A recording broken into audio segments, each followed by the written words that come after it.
Sr. Presidente, eu começo naturalmente por cumprimentar o Sr. Presidente do Tribunal de Contas, agradecer a presença e a disponibilidade e não preciso de fazer uma delimitação do objeto do relatório, aliás, fez na sua intervenção inicial. Aliás, o insuspeito antigo Ministro das Finanças, o Dr. Guilherme de Oliveira Martins, e antigo Presidente do Tribunal de Contas, também já o tinha feito, referindo que muitas pessoas que falavam do relatório provavelmente não teriam tido acesso a ele ou não teriam lido, porque efetivamente o relatório não é sobre supervisão bancária, não é sobre matéria bancária e, portanto, sobre isso estamos conversados.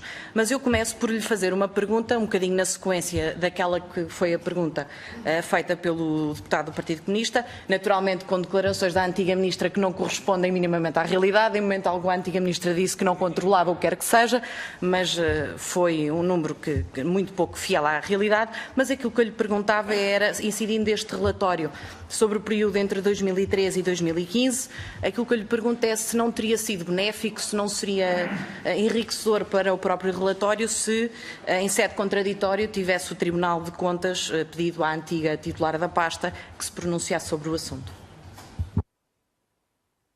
Sr. Presidente, tem a palavra para responder. Muito obrigado, Sr. Presidente. Muito obrigado, Sr. Deputado.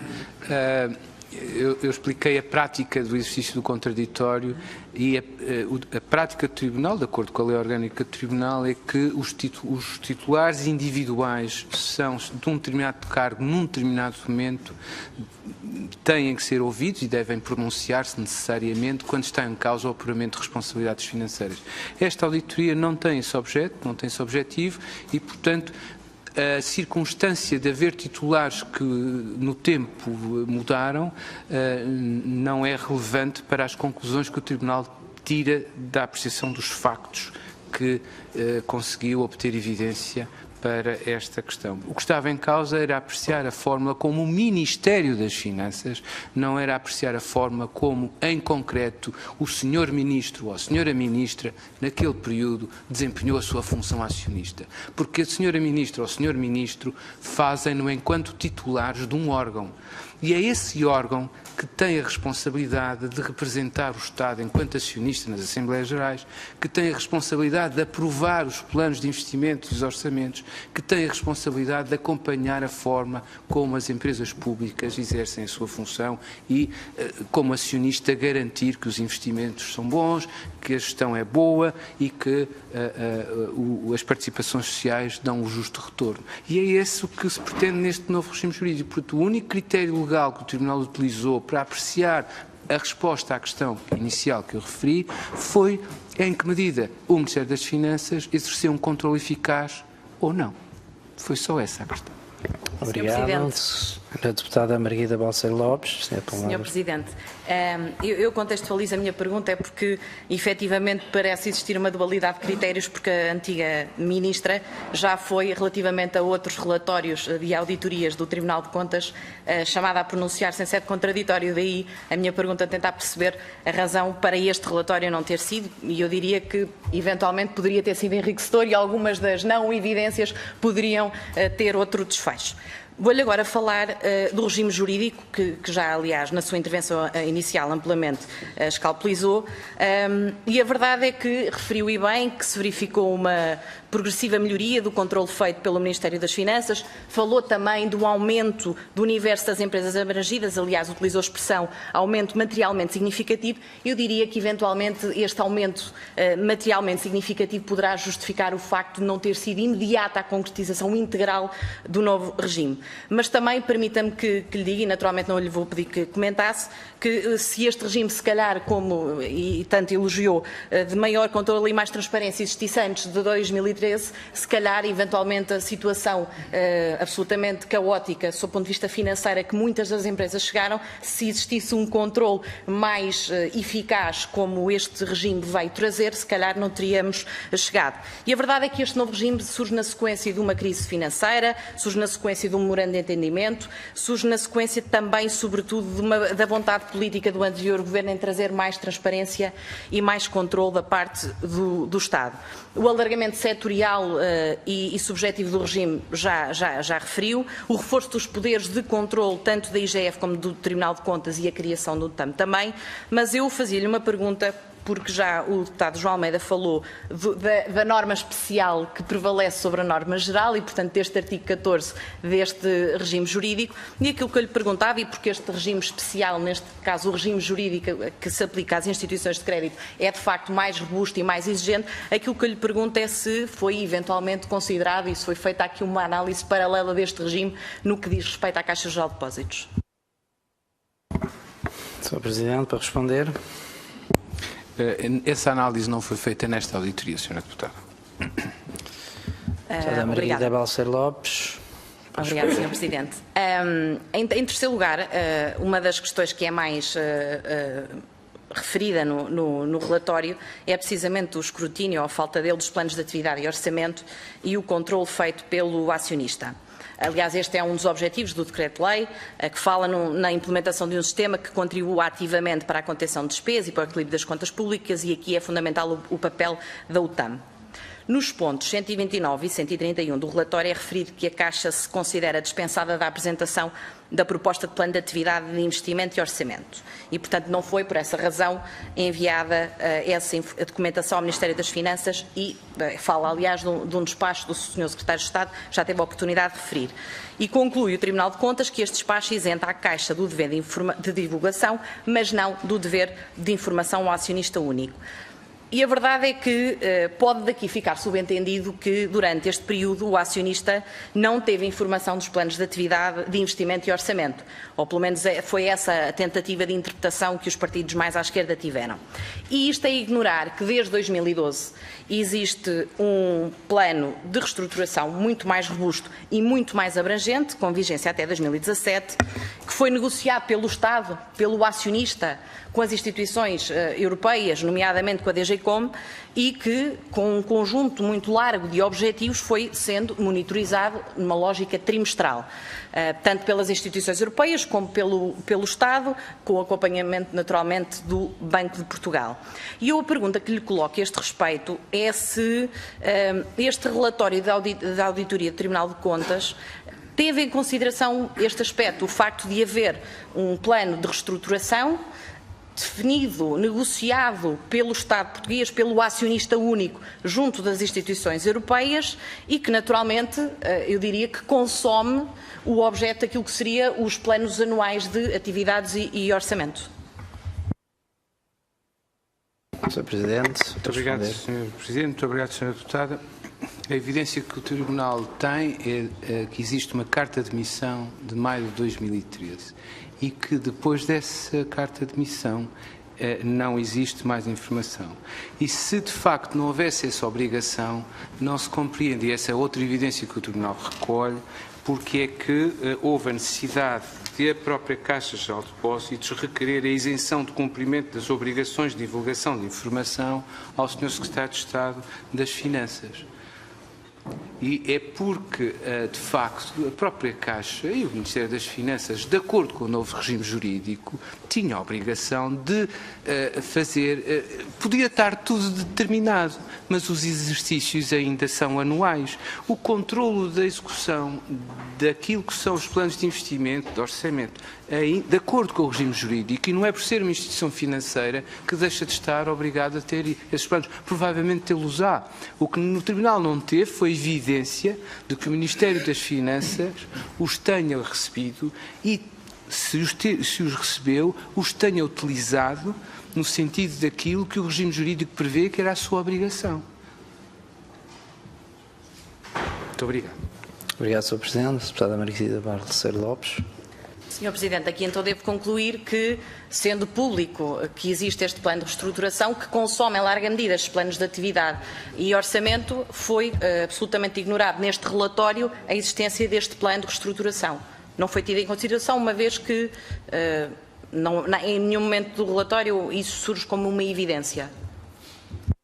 Sr. Presidente. Muito obrigado, Sr. Presidente. Muito obrigado, Sra. Deputada. Eu penso que a conclusão que a Sra. Deputada pensa retirar não é legítima, uma vez que o objeto desta auditoria não é apreciar em que medida o plano que está na Carta de Missão da Caixa Geral de Depósitos de 2013 é aquilo que traduz o instrumento através do qual o Ministério das Finanças exerceu o controle da sua função acionista de Estado. Não é esse o âmbito do nosso trabalho.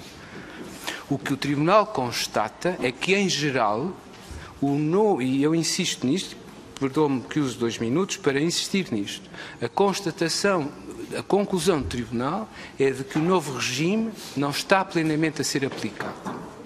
O controle pelo Ministério das Finanças é ineficaz. E exemplo disso é a grande empresa do setor empresarial, que é a Caixa Geral de Depósitos, que ainda que tenha um regime de exceção, o Tribunal não obteve evidência que tenha o Ministério das Finanças agido de acordo com aquilo que é o regime instituído. Porque a dispensa que foi pedida pela Caixa Geral de Depósitos foi quanto às obrigações de divulgação, expressamente previstas no artigo 44 do regime jurídico, e não para a não apresentação de informação. Não foi demonstrado à equipa de auditoria do Tribunal que essa informação tenha sido presente. O Tribunal não diz que não foi, o Tribunal não diz que não existe, mas não foi demonstrado à nossa equipa de auditoria que ela tenha sido presente e que, tendo-o sido, não houve evidência que se pudesse obter para demonstrar que, de facto, o Ministério das Finanças exerceu a sua responsabilidade de acordo com este aspecto. De outro modo, não faz, e isso houve evidência que no próprio processo de aprovação das contas se ratificaram os atos que era suposto terem sido aprovados antes. E, portanto, o facto de existir a Carta de Missão de 2013, isso é um facto. Não há evidência em lado nenhum, e esta auditoria não teve esse âmbito, de apreciar essa Carta de Missão e em que é que ela se traduziu ou não em todos os requisitos previstos nesta lei, que também é de outubro de 2013, sendo certo que a Carta de Missão não podia considerar todos os requisitos que hoje o regime jurídico previa em outubro, porque ele é de maio, não é? E, portanto, a necessidade que o Tribunal sentiu foi saber, bom, em que medida é que estes instrumentos que estão previstos no regime de outubro se aplicaram ou não também a esta empresa. E constatou que, sendo ela tão significativa, esse também era o caso. Isso são factos. O Tribunal não pretende daqui retirar, e repito-me, se há ou não há responsabilidade de alguém em concreto.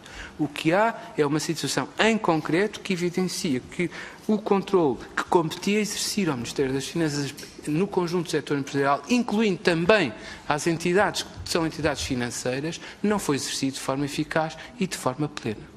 Só esta conclusão. Tudo o que saia daqui parece-me que não adere àquilo que é a evidência e a prova que o Tribunal criou para este relatório. Muito obrigado.